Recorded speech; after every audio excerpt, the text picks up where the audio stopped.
The magic നോവലിലേക്ക് സ്വാഗതം. എൻ്റെ Manasaputhri part 6. James പറഞ്ഞു കഥകളൊക്കെ.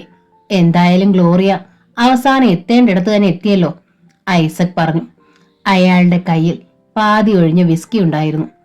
രക്തം എപ്പോഴായാലും സ്വന്തം രക്തത്തോട് ചേരുമെന്നൊരു ചൊല്ലില്ലേ യമുനെ, എൽസി പറഞ്ഞു. പെട്ടെന്നാണ് ഗ്ലോറി ഒരു കാര്യം ഓർത്തത്. Isaac John police സൂപ്രണ്ടാണ്.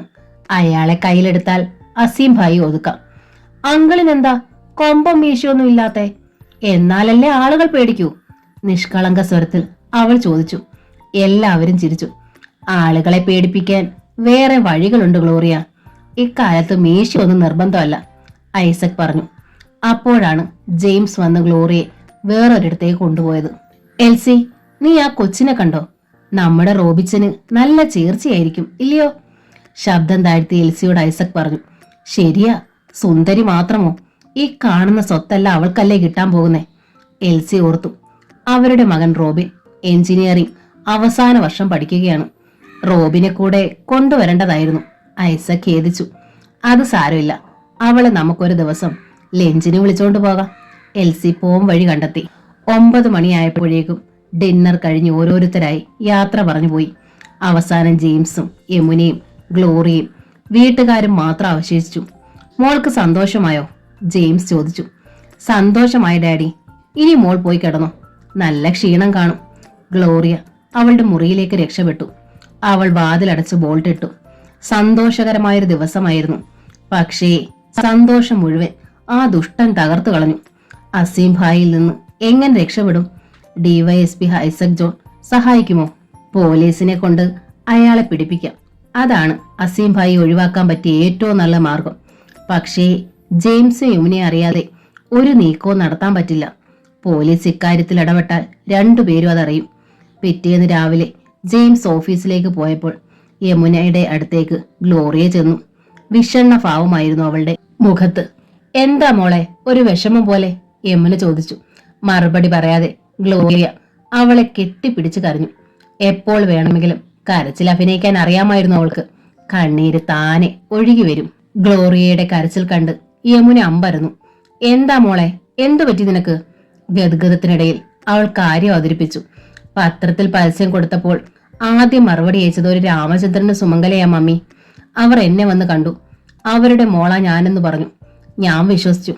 അത് കഴിഞ്ഞാൽ ഞാൻ അറിഞ്ഞേ അവർ ചീത്ത ആളുകളാണെന്ന്. ചീത്ത ആളുകളോ? യമുനയ്ക്ക് മനസ്സിലായില്ല. എന്നെ അവർ കൊണ്ടുപോകാമെന്നൊക്കെ പറഞ്ഞിരുന്നതാ. ഒരു ദിവസം പത്രത്തിൽ അവരുടെ പടം വന്നു. പെൺവാണിഭത്തിന് അവരെ അറസ്റ്റ് ചെയ്തെന്ന്. യമുന സ്തംഭിച്ചിരുന്നു പോയി. എന്റെ മോളെ, നീ ഭാഗ്യത്തിനാണല്ലോ രക്ഷപ്പെട്ടത്. അവൾ ഗ്ലോറിയയുടെ കയ്യിൽ അമർത്തി പിടിച്ചു. ഇന്നലെ ഒരു അസീം ഭായി വിളിച്ചില്ലേ, എന്നെ കൊണ്ടുചെന്ന് കൊടുക്കാമെന്നും പറഞ്ഞ് രാമചന്ദ്രൻ എന്ന ആൾ അയാളോട് 10 ലക്ഷം രൂപ മേടിച്ചെന്ന്. രാമചന്ദ്രൻ ഇപ്പോ ജയിലില്ല. ഡാഡിയോട് ആ 10 ലക്ഷം മേടിച്ച് ഞാൻ അയാൾക്ക് കൊടുക്കണമെന്ന്. അതിനാ അയാൾ ഇന്നലെ വിളിച്ചത്. വിശ്വാസം വരാതെ യമുന അവളെ നോക്കി.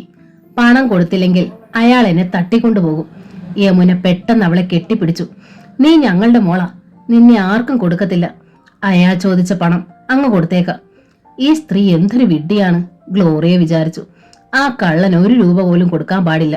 പേടിച്ച് ജയിലിലിടുകയാണ് വേണ്ടത്. മോൾ പേടിക്കണ്ട, ജെയിംസ് വരട്ടെ, നമുക്ക് പരിഹാരം ഉണ്ടാക്കാം, യമുന അവളെ സമാധാനിപ്പിച്ചു.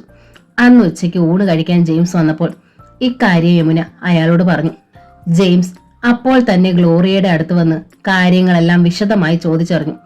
യമുനയുടെ പറഞ്ഞ കാര്യങ്ങൾ അതേപടി അവൾ അയാളോടും പറഞ്ഞു. അയാൾ പിന്നെ വിളിച്ചോ മോളെ? ജെയിംസ് ചോദിച്ചു. ഇല്ല ഡാഡി, വിളിക്കുമ്പം എന്നെ കോണ്ടാക്ട് ചെയ്യാൻ പറ, അയാളെ ഞാൻ കൈകാര്യം ചെയ്തോളാം. ജെയിംസ് എന്ത് ചെയ്യും? യമുന ചോദിച്ചു. പോലീസിൽ കംപ്ലൈന്റ് ചെയ്ത് അവനെ പിടിപ്പിക്കും. അതൊന്നും വേണ്ട, പോലീസും കേസും ഒക്കെ ആയാൽ അത് ചിലപ്പോ പത്രത്തിൽ വരും, നാട്ടുകാരൊക്കെ അറിയും. നമുക്കത് നാണക്കേടാകത്തില്ലേ? നമുക്ക് ഇഷ്ടം പോലെ കാശുണ്ടല്ലോ, എത്രയാണെന്ന് വെച്ചാൽ അതങ്ങ് കൊടുത്ത് ഒതുക്കുന്നതാ നല്ലത്. യമുന പറഞ്ഞതിലും കാര്യമുണ്ടെന്ന് ജെയിംസിന് തോന്നി. മോൾ എന്ത് പറയുന്നു? അയാൾ ഗ്ലോറിയോട് ചോദിച്ചു. കാശൊന്നും കൊടുക്കരുത് ഡാഡി, അയാളെ ഞാൻ കൈകാര്യം ചെയ്തോളാം, അവൾ പറഞ്ഞു.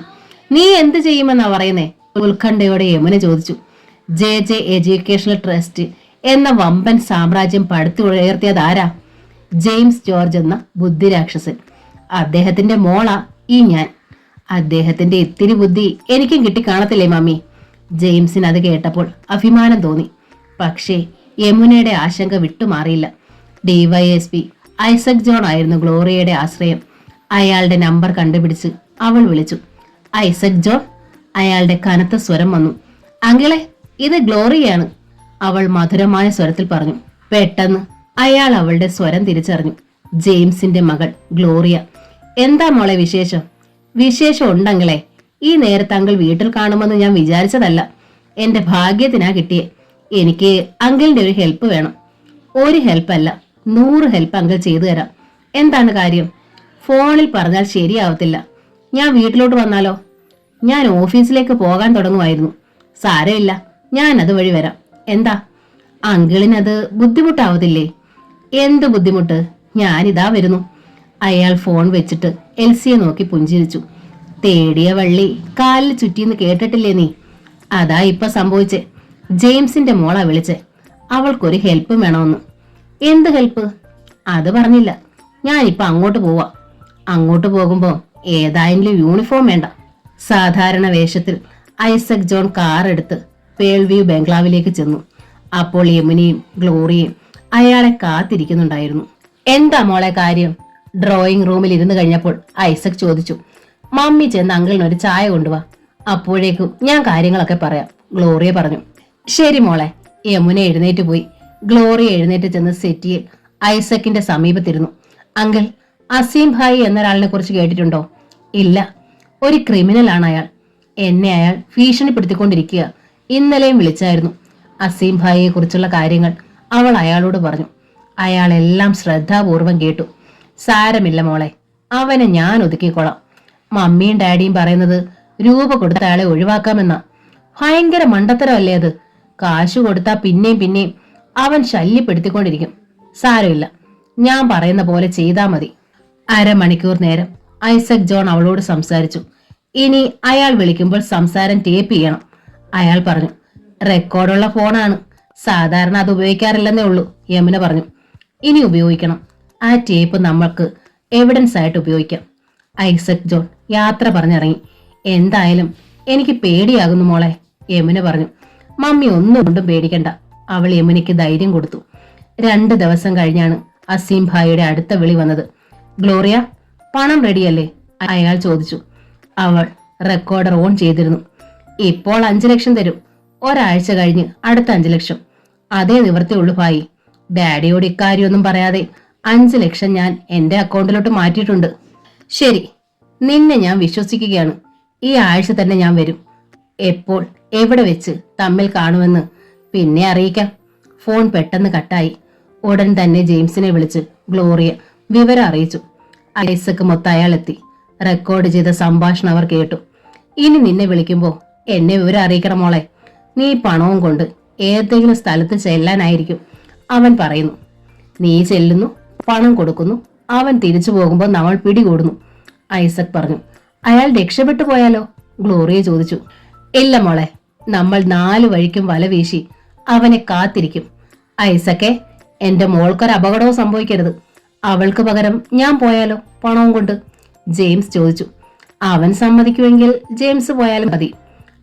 അടുത്ത ദിവസം അസീം ഭായിയുടെ വിളി വന്നു. നിനക്ക് മൊബൈൽ ഉണ്ടോ ഗ്ലോറിയ? അയാൾ ചോദിച്ചു. ഉണ്ട്. നമ്പർ താ. അവൾ നമ്പർ പറഞ്ഞു കൊടുത്തു. നാളെ ഞാൻ നിന്നെ വിളിക്കും. അപ്പോൾ സ്ഥലം പറയാം. നീ അവിടെ 5 ലക്ഷം രൂപയുമായി വരാം. പോലീസിൽ അറിയിച്ചാൽ നീ പിന്നെ ജീവനോടിരിക്കത്തില്ല, കൊന്നു കളയും ഞാൻ, അയാൾ കടുപ്പിച്ചു പറഞ്ഞു. പറയില്ല. നീ തനിച്ചു വേണം വരാൻ, വേറെ ആരും പാടില്ല. എനിക്ക് ഡ്രൈവിംഗ് അറിയില്ല. ഡാഡിയെ കൂടി കൊണ്ടുവന്നോട്ടെ? ഡാഡി വേണ്ട. വേണമെങ്കിൽ ഡ്രൈവർ മൊത്തം വന്നാ മതി. നാളെ ഏത് നിമിഷത്തിലും ഞാൻ നിന്നെ വിളിക്കും. റെഡിയായിരിക്കണം. ശരി. അന്ന് രാത്രിയിൽ ജെയിംസും യമുനയും ഗ്ലോറിയയും ഐസക്കും കൂടി ആലോചിച്ചു. 4 വണ്ടികളാ ഞാൻ 4 വഴിക്ക് നിർത്താൻ പോന്നേ. അവൻ പണം വാങ്ങിപ്പോയാലുടൻ നീ ഞങ്ങൾക്ക് മെസ്സേജ് തരണം മോളെ, ഐസക് പറഞ്ഞു.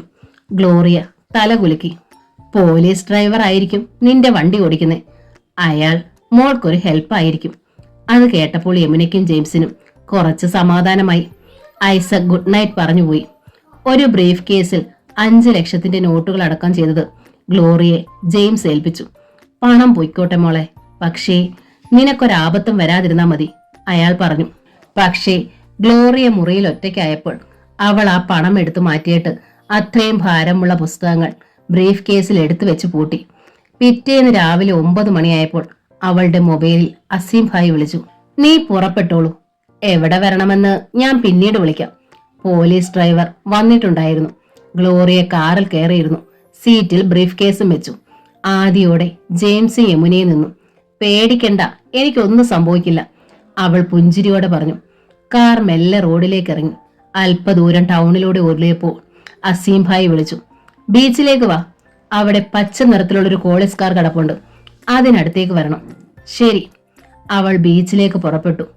വിവരം അപ്പോൾ തന്നെ അവൾ ഐസക്കിനെ വിളിച്ചറിയിച്ചു. അവളുടെ കാർ ബീച്ചിൽ ചെന്നപ്പോൾ വിജനമായിരുന്നു ആ ഭാഗം. പച്ച നിറത്തിലുള്ള ക്വാളിസ് കാർ റോഡ് വക്കിൽ കിടപ്പുണ്ടായിരുന്നു. അതിന്റെ കറുത്ത ഗ്ലാസ് ഉയർത്തി വെച്ചിരുന്നു. അവളുടെ കാർ അതിന്റെ അടുത്ത് ചെന്ന് നിന്നു. ഗ്ലോറിയ, നീ പണം മാത്രവുമായി വന്ന് ക്വാളിസിൽ കയറ്, മൊബൈലിലൂടെ അസീം ഭായ് പറഞ്ഞു. അവൾ ബ്രീഫ് കേസുമായി കാർ തുറന്ന് പുറത്തിറങ്ങി. അപ്പോൾ തന്നെ ക്വാളിസിന്റെ ബാക്ക് ഡോർ തുറക്കപ്പെട്ടു. അവൾ ബാക്ക് സീറ്റിലേക്ക് കയറി.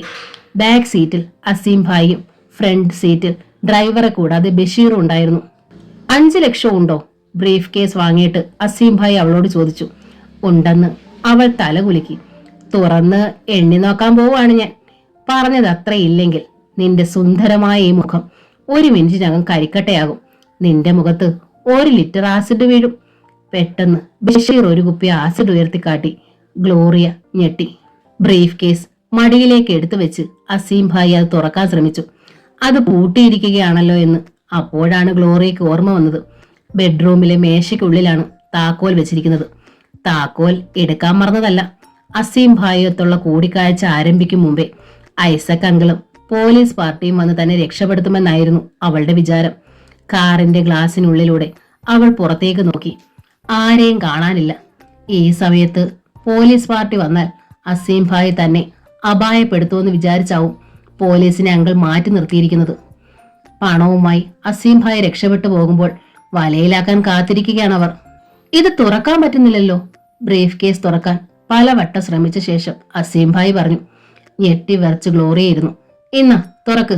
അയാൾ ബ്രീഫ് കേസ് അവളുടെ നേരെ നീട്ടി. അത് പൂട്ടിയിരിക്കുക, വിക്കി അവൾ പറഞ്ഞു. സംശയത്തോടെ അസീം ഭായ് അവളെ നോക്കി. ഒരു തയ്യാറെടുപ്പ് പോലെ ബഷീർ പെട്ടെന്ന് കുപ്പിയുടെ അടപ്പ് തുറന്നു. കാറിൽ സൾഫ്യൂരിക് ആസിഡിന്റെ രൂക്ഷമായ ഗന്ധം പരന്നു. ബ്രീഫ് കേസ് തുറന്നില്ലെങ്കിൽ തന്റെ സുന്ദരമായ മുഖത്ത് ബഷീർ ആസിഡ് ഒഴിക്കുമെന്ന് അവൾക്ക് ഉറപ്പായി. ബ്രീഫ് കേസിനുള്ളിൽ 5 ലക്ഷം രൂപയ്ക്ക് പകരം അത്രയും ഭാരമുള്ള പുസ്തകങ്ങളാണ് വെച്ചിരിക്കുന്നത്. അതുകൊണ്ട് അത് തുറന്നാലും മുഖത്ത് ആസിഡ് വീഴും. മാംസപേശികൾ ഉരുകി ഒലിക്കും. ചുണ്ടുകൾ ദ്രവിച്ചടർന്നു വീഴും. കവിളലുകൾ പുറമേ തെളിയും. കരിഞ്ഞൊരു മാംസപിണ്ഡമാകും മുഖം. താക്കോൽ എവിടെ? പെട്ടെന്ന് ഇടിമുഴങ്ങുന്ന സ്വരത്തിൽ അസീം ഭായിയുടെ ചോദ്യം വന്നു. ഗ്ലോറിയയ്ക്ക് അപ്പോൾ ഒരു ബുദ്ധി തോന്നി. ഒരു ഭാഗ്യപരീക്ഷണം. ചിലപ്പോൾ രക്ഷപ്പെടാൻ കഴിഞ്ഞേക്കും. ബ്രീഫ് കേസിന്റെ താക്കോൽ കാറിലാണ്. എന്റെ ബാഗിലാ വെച്ചേക്കണേ. 5 ലക്ഷം രൂപയല്ലേ, അതുകൊണ്ട് സേഫ് ആയിട്ട് താക്കോൽ ഞാൻ എടുത്തോണ്ട് വരാം, അവൾ പറഞ്ഞു.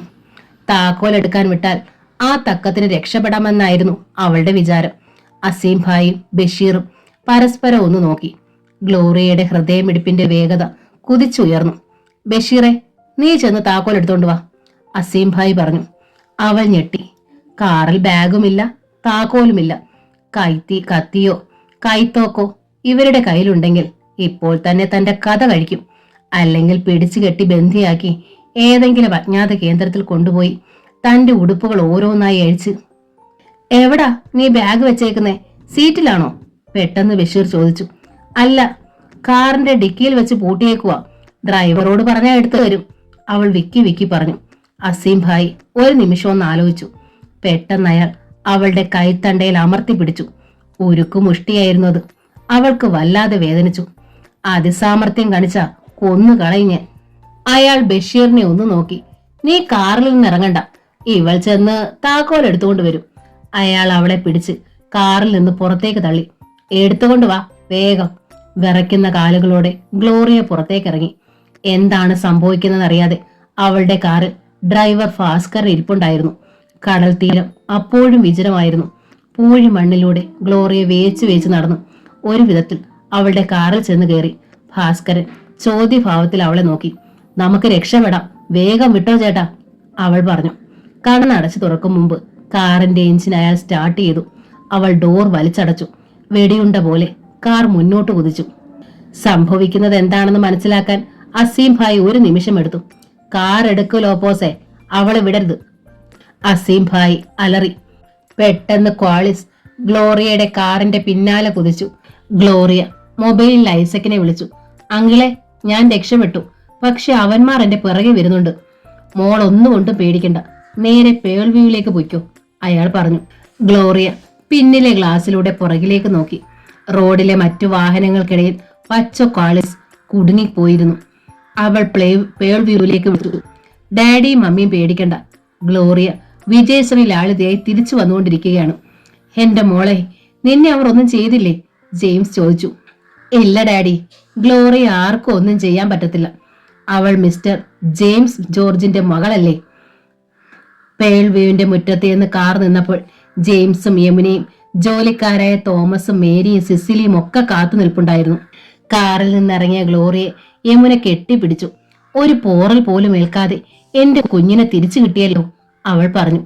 5 ലക്ഷമല്ല, 10 ലക്ഷം പോയാലും സാരമില്ല, ഇനി ആരും ഉപദ്രവിക്കാൻ വരാതിരുന്നാ മതിയായിരുന്നു. അവളെ ഡ്രോയിങ് റൂമിലേക്ക് കൊണ്ടുവന്ന് ജെയിംസ് പറഞ്ഞു. 1 ലക്ഷവും പോയിട്ടില്ല ഡാഡി, 5 ലക്ഷം എന്റെ റൂമിൽ ഇരിപ്പുണ്ട്. ബീച്ചിൽ വെച്ച് നടന്ന സംഭവങ്ങൾ അവൾ ജെയിംസിനോടും യമുനയോടും വിവരിച്ചു പറഞ്ഞു. അപ്പോഴേക്കും ഐസക്കിന്റെ ഫോൺ വന്നു. ക്വാളിസിലുണ്ടായിരുന്ന 3 പേരെയും ഞങ്ങൾ പിടികൂടി ജെയിംസെ. പെൺവാണിഫ കേസുകളിൽ പിടികിട്ട പുള്ളിയാണ് അസീം ഭായ്. ജെയിംസിന്റെ മോൾ മിടുക്കിയ, അയാൾ അഭിനന്ദിച്ചു. താങ്ക്സ് ഐസക്, നമുക്ക് ക്ലബിൽ വെച്ച് വൈകുന്നേരം കാണാം, ജെയിംസ് പറഞ്ഞു. ഗ്ലോറിയെ ഏൽപ്പിച്ച 5 ലക്ഷം രൂപ അവൾ ജെയിംസിനെ തിരിച്ചേൽപ്പിച്ചു. നീ നാളെ മുതൽ ഡ്രൈവിംഗ് പഠിക്കണം മോളെ. ഇതിന് സമ്മാനമായി നിനക്കൊരു കാർ വാങ്ങിച്ചു തരാൻ പോവുകയാണ്. താങ്ക്സ് ഡാഡി, ആ കാറിലായിരിക്കും ഞാൻ ഓഫീസിൽ വരുന്നത്. അവൾ ജെയിംസിന്റെ കവിളിൽ ഉമ്മ വെച്ചു. പിറ്റേന്ന് ഓഫീസിൽ ചെന്നപ്പോൾ തോബിയാസിന്റെ അടുത്ത് ഗ്ലോറിയയുടെ ബുദ്ധിസാമർഥ്യത്തെക്കുറിച്ച് വർണ്ണിക്കാൻ മാത്രമേ ജെയിംസിന് സമയമുണ്ടായിരുന്നുള്ളൂ. എനിക്കിനി മനസമാധാനത്തോടെ കണ്ണടയ്ക്കാൻ തോബിയാസേ. നാളെ എനിക്ക് എന്തെങ്കിലും സംഭവിച്ചാൽ ജെ എഡ്യൂക്കേഷണൽ ട്രസ്റ്റ് എന്റെ മോളുടെ കയ്യിൽ സുരക്ഷിതമായിരിക്കും. ഇത്തിരി വൈകിയാണെങ്കിലും സാറിന് മിടുക്കിയായ മോളെ തിരിച്ചു കിട്ടിയത് ഭാഗ്യം തന്നെ, തോബിയാസ് അതിനോട് യോജിക്കുന്ന മട്ടിൽ പറഞ്ഞു. ഓഫീസിൽ എന്റെ കൂടെ കൊണ്ടുവന്ന് അവളെ ഇവിടുത്തെ കാര്യങ്ങളൊക്കെ പഠിപ്പിച്ചാലോ എന്ന് വിചാരിക്കുവോ ഞാൻ. അവൾക്ക് വരാൻ താല്പര്യമുണ്ട്. തോബിയാസ് അത് കേട്ട് ഞെട്ടി. അവൾ വിളഞ്ഞ വിത്താണ്. ഓഫീസ് കാര്യങ്ങളിൽ കൈകടത്താൻ ശ്രമിച്ചാൽ പല രഹസ്യങ്ങളും അവൾ മനസ്സിലാക്കിയെന്നിരിക്കും. എങ്ങനെ അവളെ തടയും? മോൾക്ക് 18 വയസ്സല്ലേ ആയുള്ളൂ. ഇപ്പോഴേ വലിയ ഭാരങ്ങളൊക്കെ പിടിച്ച് തലയെ വെക്കണോ സാർ? ചെറിയ പ്രായമല്ലേ, മോൾ എൻജോയ് ചെയ്ത് നടക്കട്ടെ. അവൾ എൻജോയ് ചെയ്തോട്ടെ, ഉച്ചവരെ ഓഫീസിലും വരട്ടെ. ഒരു ഓഫീസ് മുറി അവൾക്ക് വേണ്ടി തയ്യാറാക്കണം, എത്രയും വേഗം. ശരി സാർ. തോബിയാസ് എഴുന്നേറ്റ് ജെയിംസിന്റെ മുറിയിൽ നിന്നിറങ്ങി. അയാൾ സ്വന്തം മുറിയിലേക്ക് ചെന്ന് ഫോൺ എടുത്ത് മുംതാസിനെ വിളിച്ചു. മുംതാസ്, നമ്മൾ എപ്പോഴാണ് കാണുന്നത്? അയാൾ ചോദിച്ചു. സാർ ഫ്രീ ആണെങ്കിൽ ഞാൻ ഇപ്പൊ തന്നെ അങ്ങോട്ട് വരാം. ഇവിടെ വെച്ച് കണ്ടാ പോരാ, വിശദമായി സംസാരിക്കാനുണ്ട്. അയാൾ ഉദ്ദേശിച്ചത് എന്താണെന്ന് അവൾക്ക് മനസ്സിലായി. അക്ബർ സ്ഥലത്തുണ്ട് സർ, അവൾ ഖേദത്തോടെ പറഞ്ഞു. സിറ്റിയിൽ ഷാനു ഇലക്ട്രോണിക്സ് എന്ന കട നടത്തുകയാണ് അക്ബർ. എല്ലാവിധ ഇലക്ട്രിക് സാധനങ്ങളും അവിടെ ഉണ്ട്. കോയമ്പത്തൂരും മംഗലാപുരത്തും പോയാണ് അയാൾ ചരക്കുകൾ എടുക്കുന്നത്. മാസത്തിൽ പകുതി ദിവസവും യാത്രയിലായിരിക്കും. അക്ബർ എപ്പോഴാ രാത്രി കടയിൽ നിന്ന് സാധാരണ വരുന്നത്? തോബിയാസ് ചോദിച്ചു. 8 മണിയാകും. ഞാൻ 7 മണിക്ക് വന്നാലോ? 8 മണിക്ക് തിരിച്ചു പൊയ്ക്കോളാം. മുംതാസ് ഒന്ന് ആലോചിച്ചു. തോബിയാസ് വരട്ടെ, പുതിയ കാർ വാങ്ങിത്തരാന്ന് പറഞ്ഞിട്ട് കുറേ ദിവസമായി. ഇന്ന് അക്കാര്യത്തിലൊരു തീരുമാനം ഉണ്ടാക്കണം.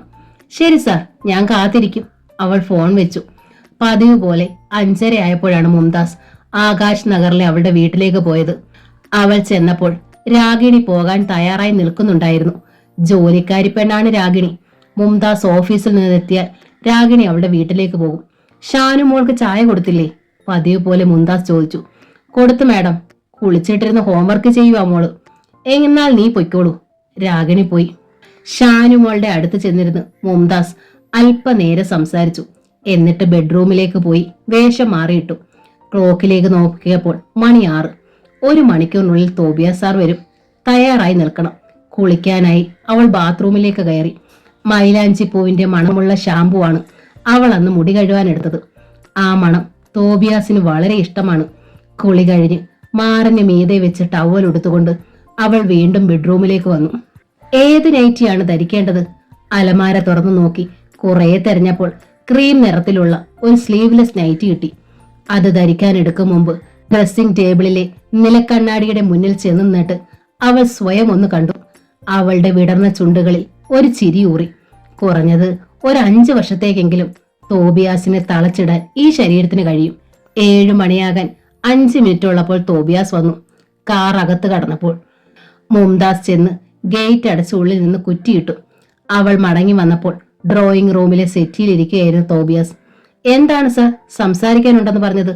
സെറ്റിയിൽ അയാളുടെ അടുത്തിരുന്നു കൊണ്ട് അവൾ ചോദിച്ചു. മുംതാസിന്റെ മുടിയിൽ നിന്നുയരുന്ന മൈലാഞ്ചി പൂവിന്റെ നേർത്ത ഗന്ധം അയാൾക്ക് അപ്പോൾ അനുഭവപ്പെട്ടു. സമയം ഒട്ടും കളയാനില്ല, നമുക്ക് മുകളിൽ പോയിരുന്ന് സംസാരിക്കാം, തോബിയാസ് പറഞ്ഞു. അവൾ പുഞ്ചിരിച്ചു. സ്റ്റെയർ കേസ് കയറി അവർ മുകളിലേക്ക് പോയി. ബെഡ്റൂം തുറന്ന് അവൾ ലൈറ്റ് ഇട്ടു. അലങ്കാര പണികളുള്ള ഇരട്ട കട്ടിലാണ് ആ മുറിയിലുണ്ടായിരുന്നത്. മുംതാസ് വാതിലടച്ച് ബോൾട്ട് ഇട്ടു. തോബിയാസ് ചെന്ന് കട്ടിലിരുന്നു. വാ ഇരിക്കെ, പറയാം. അവൾ ചെന്ന് നിലത്ത് മാർബിൾ തറയിൽ അയാളുടെ കാൽ ചുവട്ടിലിരുന്നു. എന്നിട്ട് വലിയ കറുത്ത കണ്ണുകൾ ഉയർത്തി അയാളെ നോക്കി. ഗ്ലോറിയയുടെ കാര്യം തോബിയാസ് മറന്നു. പ്രകാശ് മാത്യുവിന് അന്ന് അവസാനത്തെ പീരീഡ് ക്ലാസ് ഉണ്ടായിരുന്നു. ക്ലാസ് കഴിഞ്ഞ് സ്റ്റാഫ് റൂമിൽ എത്തിയപ്പോഴാണ് സോഫി അന്ന് കണ്ടില്ലല്ലോ എന്ന് അയാൾക്ക് ഓർമ്മ വന്നത്. ബൈക്കിന്റെ ചാവി എടുത്ത് മേശ പൂട്ടിയിട്ട് അയാൾ ലൈബ്രറിയിലേക്ക് ചെന്നു. ക്ലാസ്സിലില്ലെങ്കിൽ സോഫിയ ലൈബ്രറിയിലേ കാണൂ. ക്യാൻറ്റീനിലോ അല്ലെങ്കിൽ മറ്റെവിടെങ്കിലുമോ അലഞ്ഞു തിരിഞ്ഞു നടക്കുന്ന പെൺകുട്ടിയല്ല അവൾ. പ്രകാശ് ലൈബ്രറിയിൽ ചെന്ന് അരിച്ചു പെറുക്കിയെങ്കിലും അവളെ കണ്ടില്ല. അയാൾക്ക് ഖേദം തോന്നി. ഇന്ന് വെള്ളിയാഴ്ചയാണ്. ഇന്ന് അവളെ കാണണമെങ്കിൽ 2 ദിവസം കഴിയണം. അല്ലെങ്കിൽ നാളെ ലിറ്റിൽ ഫ്ലവർ കോൺവെന്റിലേക്ക് ചെല്ലണം. ബൈക്ക് സ്റ്റാർട്ട് ചെയ്ത് അയാൾ വീട്ടിലേക്ക് തിരിച്ചു. കോളേജിന്റെ ഗേറ്റ് കടന്ന് പുറത്തിറങ്ങിയപ്പോൾ റോഡിന്റെ ഓരം ചേർന്ന് സോഫിയ തനിച്ചു പോകുന്നത് അയാൾ കണ്ടു. പ്രകാശിന്റെ ഹൃദയം ഒന്ന് തുടിച്ചു. തനിക്ക് ഭാഗ്യമുണ്ട്. സോഫിയെ കടന്ന് അല്പം മുന്നിൽ കയറിയിട്ട് അയാൾ ബൈക്ക് നിർത്തി. അവൾ അയാളുടെ അടുത്തേക്ക് നടന്നെത്തി. എന്താണ് സാർ, പുഞ്ചിരിയോടെ അവൾ ചോദിച്ചു. സോഫിയെ കണ്ടതുകൊണ്ട് നിന്നതാ. ഞാൻ ലൈബ്രറിയിൽ പോയി നോക്കിയായിരുന്നു, പക്ഷെ കണ്ടില്ല. ഞങ്ങൾക്ക് ലാസ്റ്റ് അവർ ക്ലാസ് ഇല്ലായിരുന്നു, അതുകൊണ്ട് ഇതുവരെ ലൈബ്രറിയിലായിരുന്നു. അതാണോ ഇന്ന് നേരത്തെ കോൺവെന്റിലേക്ക് പോകാൻ ഇറങ്ങിയത്? കോൺവെന്റിലേക്കല്ല, ഓർഫനേജിലേക്ക്, അവൾ തിരുത്തി. സോഫിയ ഇപ്പോൾ ഓർഫനേജിലാണ് താമസിക്കുന്നതെങ്കിലും നീ അനാഥയല്ല. പിന്നെ മനസ്സിലാകാത്ത മട്ടിൽ അവൾ അയാളെ നോക്കി. നിനക്ക് ഞാനുണ്ട് സോഫിയ. അവൾ ഒന്ന് ചിരിച്ചു. പറയാൻ ഇഷ്ടമുള്ളതും കേൾക്കാൻ സുഖമുള്ളതുമായ കാര്യമാണ് സാറിപ്പോ പറഞ്ഞത്. പക്ഷേ പ്രാവർത്തികമാക്കാൻ വളരെ പ്രയാസമുള്ള കാര്യമാണ് സാർ അത്. നമ്മൾ ഇങ്ങനെ റോഡിൽ നിന്ന് കൊണ്ട് സംസാരിക്കുന്നത് ആരെങ്കിലും കണ്ടാൽ പിന്നെ അത് മതി കോളേജിൽ നാളെ പാട്ടാകാൻ. പോകട്ടെ സാർ. യാത്ര പറഞ്ഞ് സോഫിയ നടന്നു. അവൾ പറഞ്ഞത് ശരിയാണെന്ന് പ്രകാശിന് തോന്നി. ആരെ കൊണ്ടും ഒന്നും പറയിപ്പിക്കാൻ പാടില്ല. അയാൾ വീട്ടിലെത്തിയപ്പോൾ ഗേളി വന്നിട്ടുണ്ട്. MA-ക്ക് അവസാന വർഷമാണ് അവൾ പഠിക്കുന്നത്. എറണാകുളത്ത് ഒരു വർക്കിംഗ് വിമൻസ് ഹോസ്റ്റലിലാണ് താമസം. എല്ലാ വെള്ളിയാഴ്ചയും വീട്ടിൽ വരും. തിങ്കളാഴ്ച വെളുപ്പിന് പോകും. നീ ഇന്ന് നേരത്തെ എത്തിയോ? പ്രകാശ് ചോദിച്ചു. ഉച്ച കഴിഞ്ഞ് ക്ലാസ്സിൽ ഇല്ലായിരുന്നു ഇച്ചായ, അതുകൊണ്ട് ഊണ് കഴിഞ്ഞപ്പോ നേരെ വെച്ച് പിടിച്ചു. അതോ വീട്ടിലെത്താനുള്ള തിടുക്കം കൊണ്ട് ക്ലാസ് കട്ട് ചെയ്തോ? ഏയ്, അതിനൊന്നും ഈ കേളിയെ കിട്ടത്തില്ല. അവൾ ചിരിച്ചു. മറിയാമ്മ ടീച്ചർ അവർക്ക് ചായ കൊടുത്തു. ചാച്ചൻ എന്തേ അമ്മച്ചി? പ്രകാശ് ചോദിച്ചു. മേടയിലെ വർഗീസ് സാർ സുഖമില്ലാതെ ഹോസ്പിറ്റലില. പുള്ളി ഒന്ന് കണ്ടിട്ട് വരാമെന്ന് പറഞ്ഞിട്ട് കുറച്ച് നേരമായി. ഈപ്പൻ സാറിന്റെ സ്കൂളിൽ നിന്ന് ഹെഡ് മാസ്റ്ററായി റിട്ടയർ ചെയ്താണ് വർഗീസ് സാർ. കഴിഞ്ഞ കൊല്ലം ഈപ്പൻ സാറും റിട്ടയറായി. അന്ന് സന്ധ്യയ്ക്ക് പ്രാർത്ഥന കഴിഞ്ഞപ്പോൾ പ്രകാശിന്റെ മുറിയിലേക്ക് ഗേളി വന്നു. ഇച്ചായന് വേണ്ടി ഞാനൊരു പെണ്ണിനെ കണ്ടുവച്ചിട്ടുണ്ട്. കുസൃതി ചിരിയോടെ അവൾ പറഞ്ഞു. എനിക്ക് വേണ്ടിയോ? അമ്പരപ്പോടെ അയാൾ ചോദിച്ചു. എന്റെ ആങ്ങളയ്ക്ക് വേണ്ടിയല്ലാതെ വേറെ ആർക്കാ ഞാൻ പെണ്ണിനെ കണ്ടുവയ്ക്കുന്നേ? കാണാൻ നല്ല സുന്ദരിയാണ്. വാട്ടർ അതോറിറ്റിയിൽ അസിസ്റ്റന്റ് എഞ്ചിനീയർ ആണ്. ഞങ്ങളുടെ ഹോസ്റ്റലിലെ താമസം. കുടുംബക്കാരിയാ. വീട്ടിൽ ഇഷ്ടം പോലെ കാശുണ്ട്. ഒറ്റ ശ്വാസത്തിൽ ഗേളി പറഞ്ഞു. എന്ത് പറയണമെന്നറിയാതെ പ്രകാശ് ഇരുന്നു. സുജ എന്നാണ് പേര്. ഞാൻ ഇച്ചായന്റെ ഫോട്ടോ കൊണ്ടുവന്ന് കാണിച്ചു. സുജ ചേച്ചിക്ക് ഇഷ്ടമായി. കയ്യിൽ മറച്ചു പിടിച്ചിരുന്ന ഒരു ഫോട്ടോ അവൾ പ്രകാശിന്റെ മുമ്പിലേക്ക് വെച്ചു. ഇതാണ് മിസ് സുജ ചെറിയ. താല്പര്യമില്ലാതെ അയാൾ ആ ഫോട്ടോ എടുത്തു നോക്കി. സുന്ദരിയായ ഒരു പെണ്ണിന്റെ കളർ ഫോട്ടോ ആയിരുന്നു അത്. ഉടനെയൊന്നും ഞാൻ കെട്ടാൻ ഉദ്ദേശിക്കുന്നില്ല മോളെ. അതെന്താ? എന്റെ മനസ്സിലൊരു പെണ്ണുണ്ട്. അവൾ പഠിച്ചുകൊണ്ടിരിക്കുക. 2 കൊല്ലം കഴിഞ്ഞ് ഞാൻ കെട്ടു. പെട്ടെന്ന് ഗേളിയുടെ മുഖം വാടി. ആരാ ആ കുട്ടി? എന്റെ കോളേജിലാണ്, BA സെക്കൻഡ് ഇയർ. എന്താ കുട്ടിയുടെ പേര്? സോഫിയ. അവൾ ഭയന്ന ചോദ്യം അടുത്തതായി വന്നു. എവിടാ ആ കുട്ടിയുടെ വീട്? പറയണോ? എന്തിനു പറയാതിരിക്കണം? എപ്പോഴായാലും സത്യം അറിയേണ്ടതല്ലേ. Little flower കോൺവെന്റിലെ ഓർഫനേജിലെ അന്തേവാസിയാണവൾ. ഒരനാഥ. വിശ്വാസം വരാതെ ഗേളി അയാളെ നോക്കി. ഇച്ചായനെന്താ, ഭ്രാന്തുണ്ടോ? അവൾ ചോദിച്ചു. ഭ്രാന്തില്ല, എനിക്ക് സ്നേഹം മാത്രമേ ഉള്ളൂ. ഗേളി ഒരക്ഷരം പോലും പറയാതെ അവളുടെ മുറിയിലേക്ക് പോയി. ഒരനാഥ പെണ്ണ് തന്റെ നാത്തൂനായി ഈ വീട്ടിൽ വന്ന് കയറാൻ ഒരിക്കലും താൻ അനുവദിക്കുകയില്ല, അവൾ തീരുമാനിച്ചു. പിറ്റേന്ന് ആരോടും പറയാതെ ഗേളി ലിറ്റിൽ ഫ്ലവർ കോൺവെന്റിലേക്ക് ചെന്നു. എനിക്ക് സോഫിയെ കാണണം സിസ്റ്ററെ. മണിയടിച്ചപ്പോൾ വെളിയിലേക്ക് വന്ന കന്യാസ്ത്രീയോട് അവൾ പറഞ്ഞു. പാർലറിൽ ഇരിക്കൂ, ഞാൻ പറയാം. സോഫിയ വരാനായി ഗേളി പാർലറിൽ കാത്തിരുന്നു. സോഫിയ? കോളേജിലേക്ക് നടന്നു പോവുകയായിരുന്ന സോഫിയ പിന്നിൽ നിന്ന് വിളി കേട്ട് ഞെട്ടിത്തിരിഞ്ഞു നോക്കി. പ്രകാശ് മാത്യു. അയാൾ അവളെ നോക്കി പുഞ്ചിരിച്ചു. അവൾ ചിരിച്ചില്ല, കണ്ട ഭാവം പോലും നടിച്ചില്ല. എന്തോ സംഭവിച്ചിട്ടുണ്ടെന്ന് പ്രകാശിന് തോന്നി. പെട്ടെന്ന് അയാളുടെ ചിരി മാഞ്ഞ് മുഖത്ത് ഗൗരവം നിറഞ്ഞു. സോഫിയ, എന്താ ഇത്? എന്തു പറ്റി നിനക്ക്? അയാൾ മനസ്സിലാകാത്ത മട്ടിൽ ചോദിച്ചു. എനിക്കൊന്നും പറ്റിയില്ല, പക്ഷേ ഒരഭ്യർത്ഥനയുണ്ട്. എന്നെ വെറുതെ വിട്ടേക്കൂ പ്ലീസ്. എന്നെ ഇങ്ങനെ ശല്യപ്പെടുത്തരുത്. പ്രകാശ് ഞെട്ടിപ്പോയി. എന്താ സോഫിയ നീ ഇങ്ങനെയൊക്കെ പറയുന്നേ? എനിക്കൊന്നും മനസ്സിലാകുന്നില്ല. ഞാൻ എന്ത് ശല്യമാണ് നിനക്ക് ചെയ്തത്? സ്നേഹിക്കുന്നത് ഒരു ശല്യമാണോ? ഹൃദയവേദനയോടെ അയാൾ ചോദിച്ചു. അതെ, സാറിനെ പോലെയുള്ള ഒരാളിന്റെ സ്നേഹം എന്നെ പോലെയുള്ള ഒരു അനാഥ പെണ്ണിന് ശല്യം തന്നെയാണ്.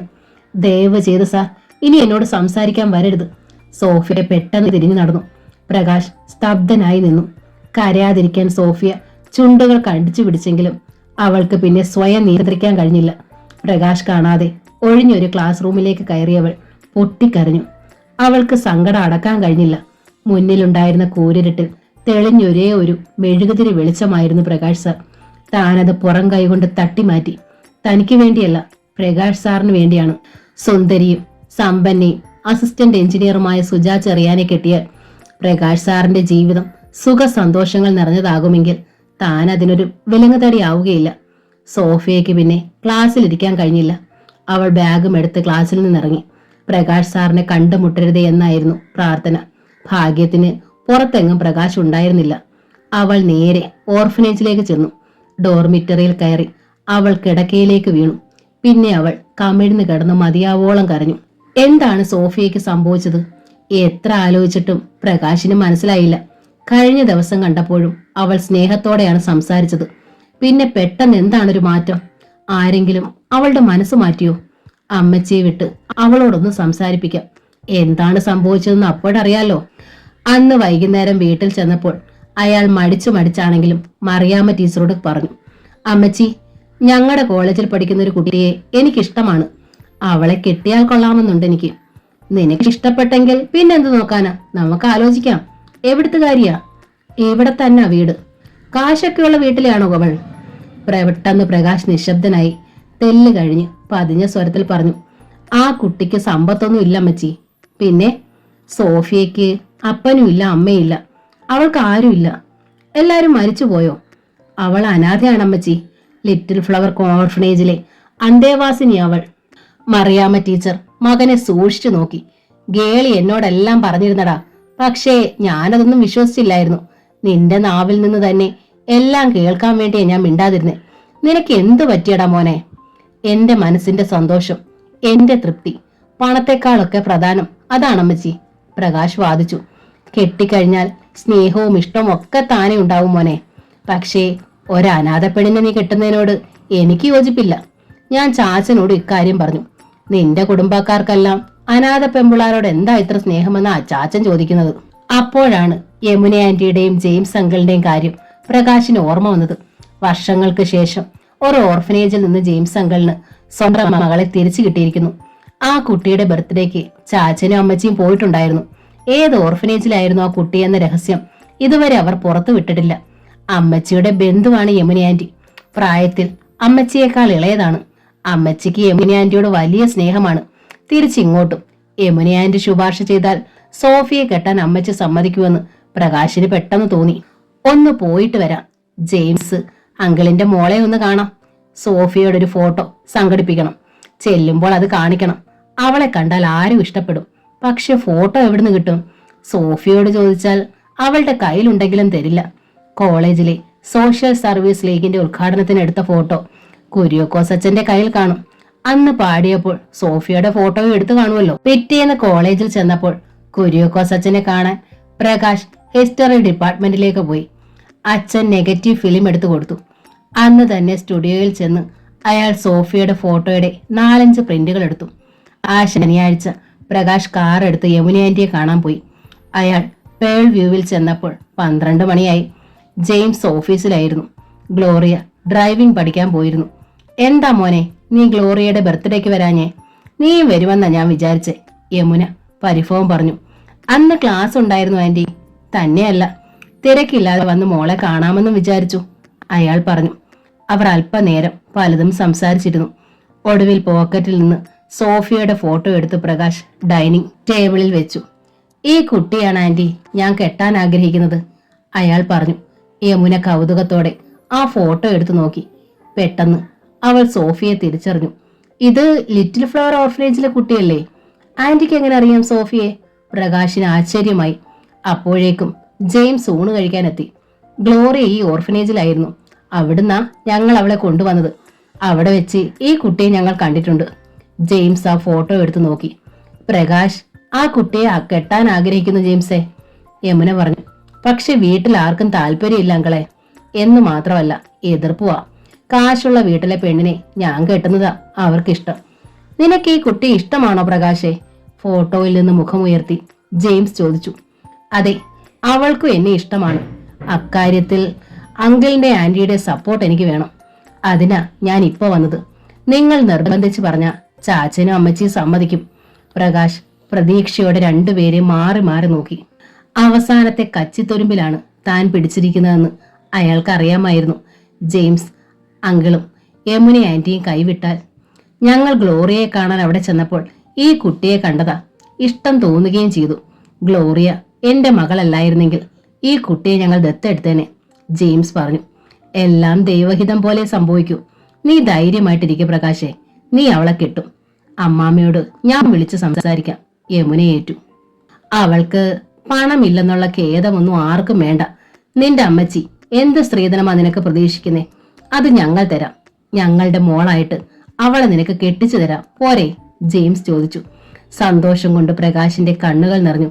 Thanks uncle, thank you very much.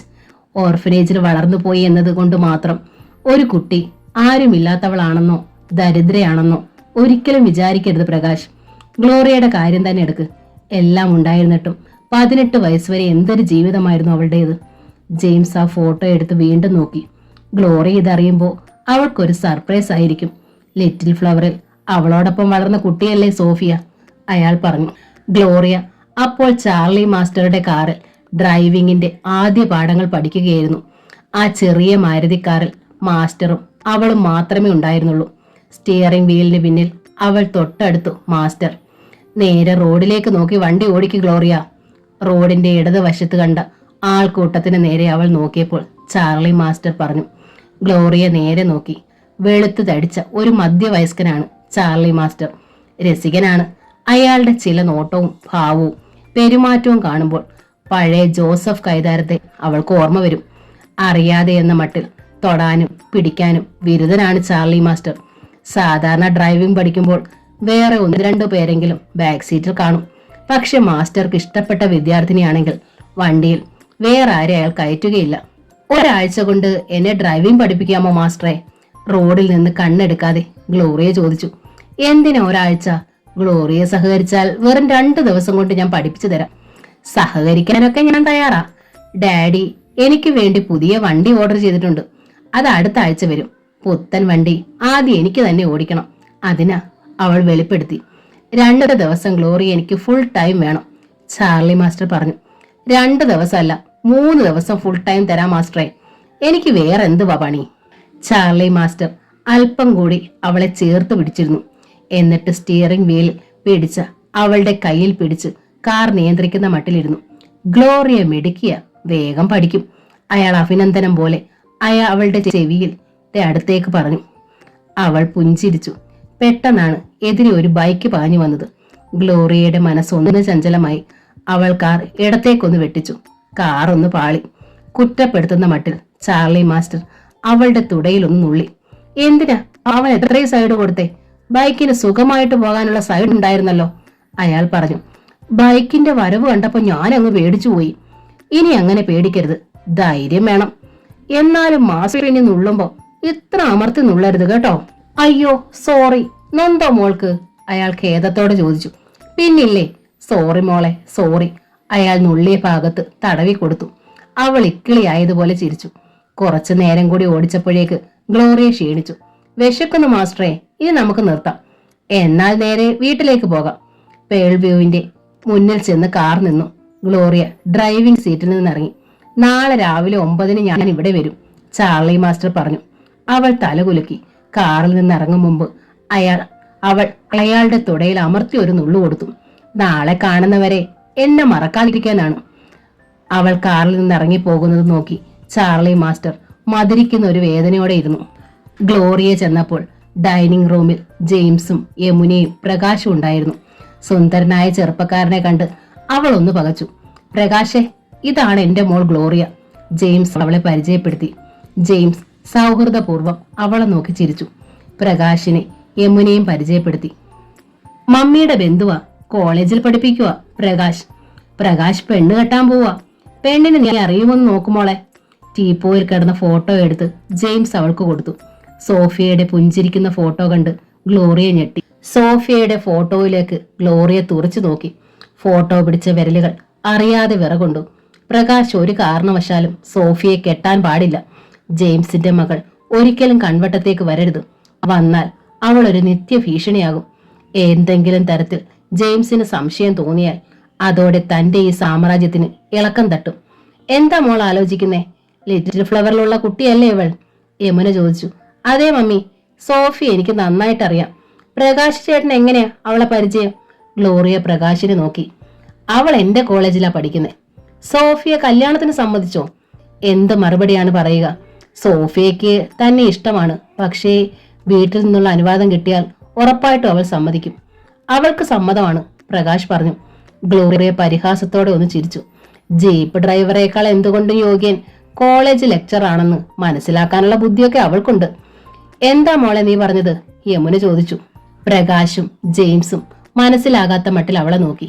Benjamin എന്നൊരു ജീപ്പ് ഡ്രൈവർ ഉണ്ട് ഓർഫനേജിൽ. സോഫിയ അവനുമായി വലിയ ഇഷ്ടത്തില്ല. കോൺവെന്റിലും ഓർഫനേജിലും ഇക്കാര്യം പാട്ടാണ്, അവൾ പറഞ്ഞു. പ്രകാശ് അത് കേട്ട് ഞെട്ടി. വിശ്വസിക്കാനാവാതെ അയാൾ എഴുന്നേറ്റു. സത്യമാണോ മോളെ നീ പറയുന്നേ? വിളറിയ മുഖത്തോടെ യമുന ചോദിച്ചു.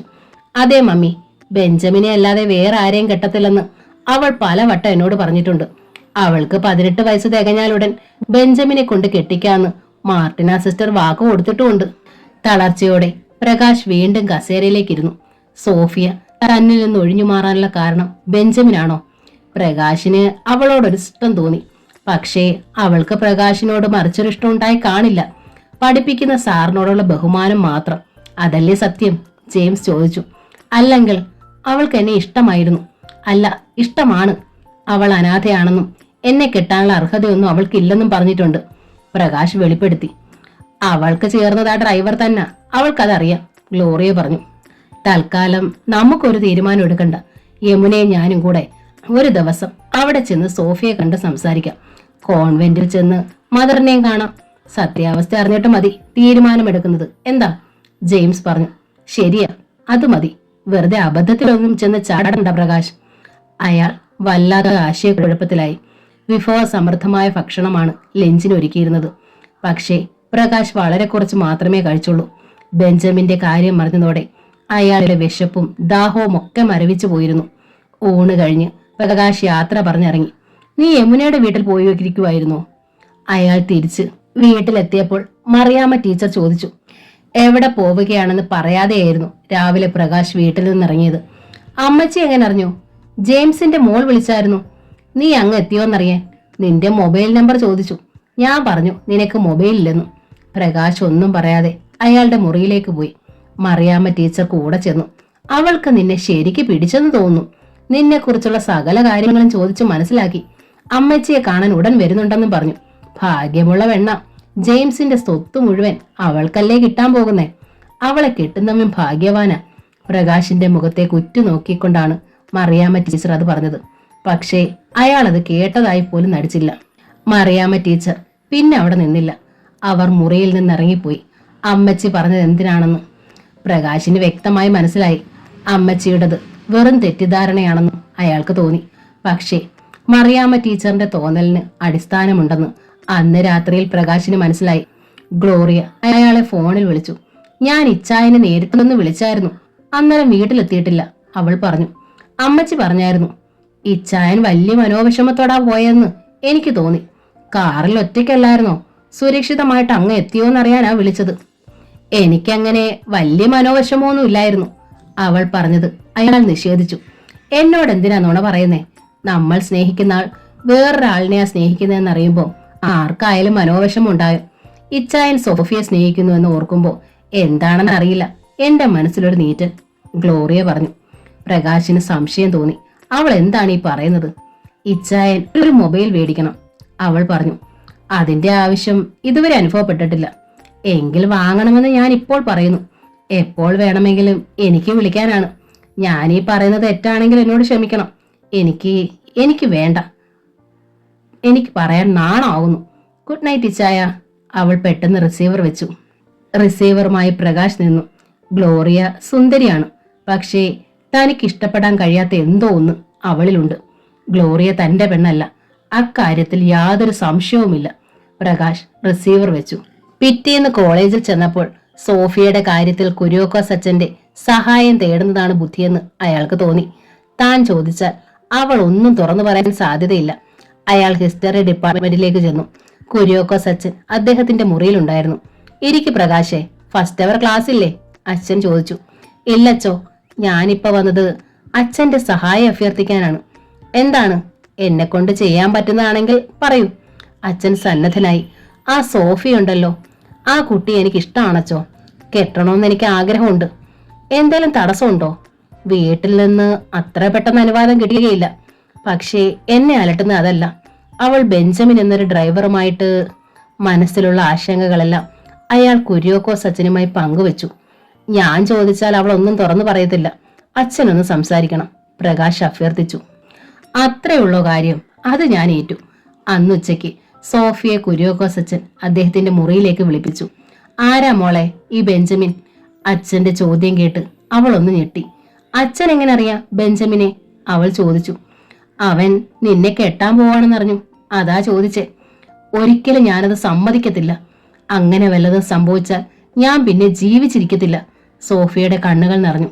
അവൾ പോയപ്പോൾ പ്രകാശിനെ കുര്യാക്കോസ് അച്ഛൻ ചെന്ന് കണ്ടു.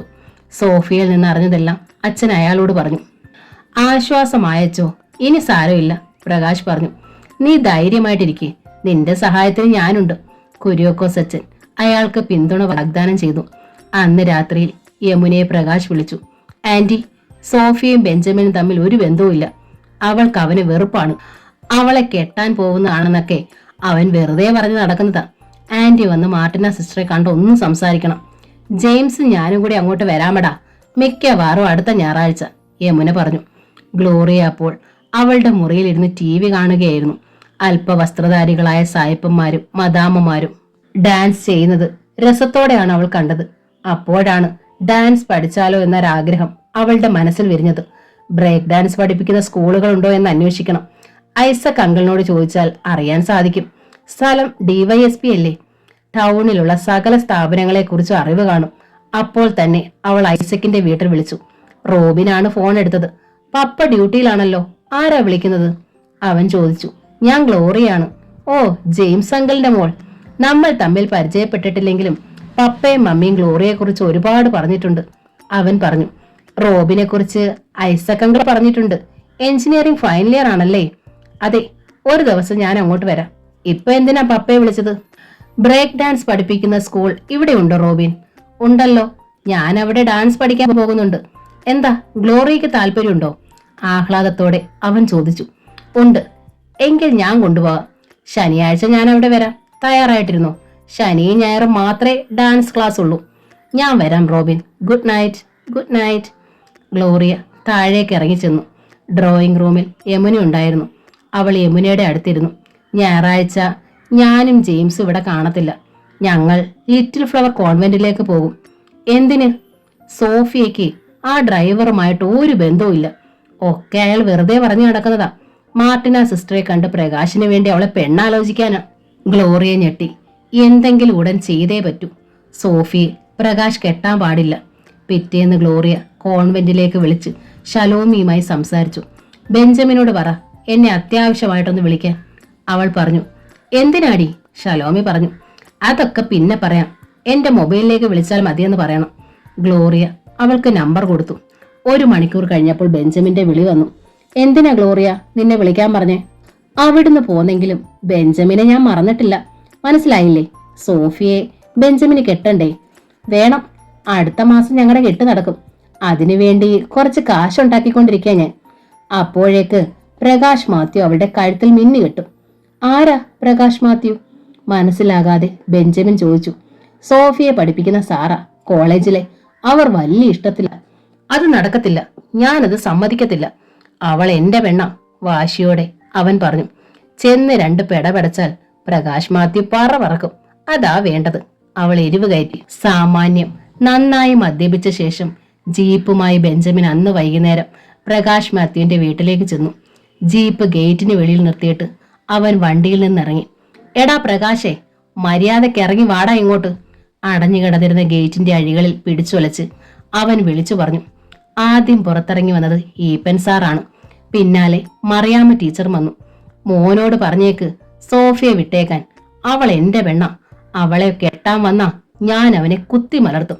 ബെഞ്ചമിനാ ഈ പറയുന്നത്. അവൾ ഗർഭിണിയാ, ഗർഭിണി. മനസ്സിലായോ നിങ്ങൾക്ക്? ഞെട്ടലോടെ ഈപ്പൻ സാറും മറിയാമ്മ ടീച്ചർ നിന്നു. എന്റെ മാനസപുത്രി എന്ന നോവലിന്റെ ഈ ഭാഗം ഇവിടെ പൂർണ്ണമാവുകയാണ്. ഈ നോവൽ നിങ്ങൾക്ക് ഇഷ്ടമായെങ്കിൽ ലൈക്ക് ചെയ്ത് ഷെയർ ചെയ്ത് സബ്സ്ക്രൈബ് ചെയ്യണേ. Thank you.